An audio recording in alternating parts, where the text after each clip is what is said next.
భారతదేశంలో వేల సంవత్సరాల పాటు అంటరాని వాళ్ళుగా ఉన్న షెడ్యూల్ క్యాస్ట్ ప్రజల కంటే బ్యాక్వర్డ్ క్లాస్ ప్రజల కంటే ఇండియాలో ముస్లింల పరిస్థితి దుర్బలంగా ఉంది. ఇది ముఖ్యంగా మీ హృదయంతో మీరు గుర్తించవలసిన ఒక వాస్తవం. సామాజికంగా, విద్యాపరంగా, ఆర్థికంగా, వృత్తిపరంగా, రాజకీయ ప్రాతినిధ్యపరంగా, ఉద్యోగాల పరంగా ముస్లింలు ఈ దేశంలోని షెడ్యూల్ క్యాస్ట్ ప్రజల కంటే బ్యాక్వర్డ్ క్లాస్ ప్రజల కంటే కింద స్థాయిలో ఉన్నారు. దీనికి ప్రధానమైన కారణం ఏంటంటే వివక్షత, డిస్క్రిమినేషన్. వీళ్ళు ఈ దేశం పౌరులు కాదు, వీళ్ళు మనకు సంబంధించిన సంస్కృతిని పాడు చేశారు, వీళ్ళు మనకు సంబంధించిన గుళ్ళను కూల్చారు అనే ఒక విష ప్రచారం వలన పెద్ద సమూహంలో మైనారిటీలు కలవకుండా వివక్షతకి గురై ఆత్మన్యూన్యతతోటి పోటీ ప్రపంచం నుంచి దూరంగా తప్పుకుంటున్నారు.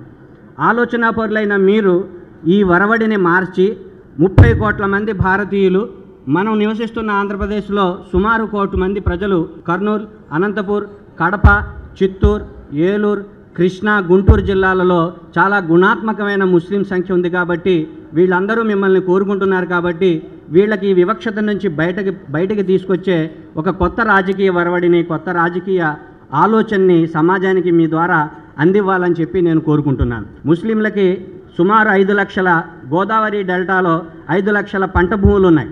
అందులో వీళ్ళందరికీ కలిపి 100 ఎకరాలు కూడా లేవు. తూర్పుగోదావరి జిల్లా, ఆంధ్రప్రదేశ్ విశాలమైన పరిశ్రమలు ఉన్నాయి. ముస్లింలు ఎక్కడా పరిశ్రమదారులుగా లేరు. ముస్లింలు వృత్తి ఉద్యోగాల్లో కూడా చాలా కింద స్థాయిలో ఉన్నారు.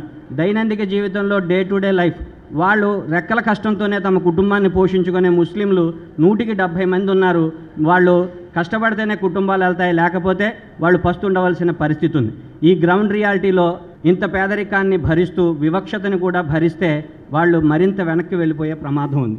వివక్షత లేని ఆంధ్రప్రదేశ్ని, వివక్షత లేని భారతదేశాన్ని సృష్టించే సత్తా మీ విద్య ద్వారా మీకు అంది ఉంటుంది. మీకు మీ హృదయంలో ప్రజలందరికీ ప్రేమించే ఒక లక్షణం ఉంటుంది. కాబట్టి దాన్ని మీరు కొనసాగించాలని చెప్పి నేను మిమ్మల్ని ఈ సభాపూర్వకంగా ముఖ్యంగా కోరుకుంటున్నాను. ఎప్పుడైతే మీరు సచార్ సమితి గురించి మీ మేనిఫెస్టోలో చూపిస్తున్నారో తప్పనిసరిగా ముస్లింలకు సంబంధించిన సామాజిక, ఆర్థిక, రాజకీయ అంశాలని చాలా శాస్త్రీయంగా అధ్యయనం చేశారని చెప్పి నా అభిప్రాయం. దాన్ని అమలుపరిచే ఒక వ్యక్తిత్వాన్ని, దాన్ని కొనసాగించే ఒక ఆలోచనని మీతో తీసుకెళ్లాలని చెప్పి ముస్లిం సమూహం తరఫున, ముస్లిం సోదరుల తరఫున మీకు నేను విజ్ఞప్తి చేస్తూ కోరుకుంటున్నాను. మరీ ముఖ్యంగా సార్, అన్నింటికంటే దుర్బలమైన విషయం ఏంటంటే డిస్క్రిమినేషన్, వివక్షత.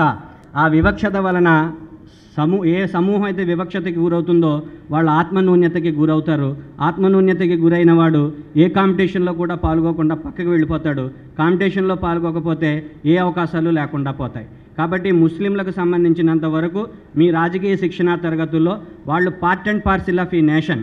1857 లాగైతే 1947 వరకు ఈ దేశ స్వాతంత్ర పోరాటంలో పాల్గొని లక్షల మంది చచ్చిపోయిన వాస్తవాన్ని భావితరానికి మీ రాజకీయ వేదిక ద్వారా చెప్పండి. 1957 సిపాయిల తిరుగుబాటులో ఒక్కరోజు 30,000 మందిని చంపి బ్రిటిష్ వాళ్ళు ఢిల్లీ నడివీధుల్లో రక్తాన్ని పారించారు. అక్కడ స్టార్ట్ అయిన స్వాతంత్రం ఈవేళ అంతరిక్షంలో భారతదేశపు తాలూకు గౌరవాన్ని, ప్రతిష్టని ప్రతిష్ఠిస్తుంది. ఈ గర్వాన్ని, ఈ గౌరవానికి పునాదిగా ముస్లింలు కూడా ఉన్నారన్నది మీ రాజకీయ శిక్షణా తరగతుల్లో భావితరానికి చెప్పండి. ఇక్కడ సంపద లేక, గుర్తింపు లేక, విద్య లేక, ఉద్యోగాలు లేక, ఆరోగ్యం లేక, నివాస స్థలం లేక, సభ్య సమాజం సాటి పౌరుడిగా ఆమోదించకపోతే అది చాలా దుర్బలమైన పరిస్థితి. బాబాసాహెబ్ అంబేద్కర్ గారు పాకిస్తాన్ విడిపోయిన తర్వాత ఒక చక్కటి మాట చెప్తారు. ఇప్పుడు మతానికి సంబంధించిన విభజన అయిపోయింది. భారతదేశంలో ఉండిపోయిన ముస్లింల ఎడల మెజారిటీ హిందువులు వివక్ష పాటిస్తే వాళ్ళ భవిష్యత్తు అగమ్యగోచరం అవుతుంది అని చెప్తారు. ఆయన 1947-48లో చెప్పిన మాట ఈరోజు మా ముందు ఆవిష్కరించబడుతుందా అన్నంత భయం కలుగుతుంది.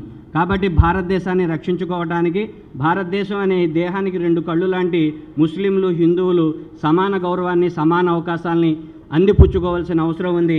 అది రాజకీయ నాయకులు ఇవ్వాల్సి ఉంటుంది. ఆ రాజకీయానికి ముందుగా వచ్చిన మీరు తప్పకుండా వీళ్ళందరికీ సమాన గౌరవాన్ని, సమాన అవకాశాన్ని కల్పించాలని, విద్యా ఉద్యోగ అవకాశాల్లో మరీ ముఖ్యంగా స్త్రీల విషయంలో మత సంబంధమైన అణిచివేతతో పాటు పేదరికం, మతానికి సంబంధించిన వివక్షత కొనసాగితే స్త్రీలు మరింత వెనకబడిపోయే అవకాశం ఉంది. కాబట్టి రెసిడెన్షియల్ స్కూల్స్లో కానీ, స్కాలర్షిప్స్ విషయంలో కానీ, వాళ్ళు బట్టలు పుస్తకాల విషయంలో కానీ, వాళ్ళ విద్యా ఉద్యోగాల విషయంలో కానీ మీ ప్రభుత్వం తప్పనిసరిగా ఒక ప్రత్యేకమైన శ్రద్ధను చూపించాలని, పేదరికంలో నుంచి ముస్లింలకు బయటపాడేయాలని, ఈ దేశం పౌరులు అని సగౌరవంగా వాళ్ళు తలెత్తుకునే వాతావరణాన్ని సృష్టించాలని, ఈ భారతదేశపు రాజ్యాంగంలో వెన్నెముక లాంటి సెక్యులర్ భావజాలాన్ని, సామ్యవాద భావజాలాన్ని, ప్రజాస్వామ్య భావజాలాన్ని కొనసాగించాలని మనస్ఫూర్తిగా కోరుకుంటూ మీరు ఆ విధంగా వ్యవహరిస్తారని చెప్పి ఆశిస్తూ నాకు ఈ అవకాశం కల్పించిన పార్టీ ప్రతినిధులకు నమస్కరిస్తూ నేను సెలవు తీసుకుంటాను.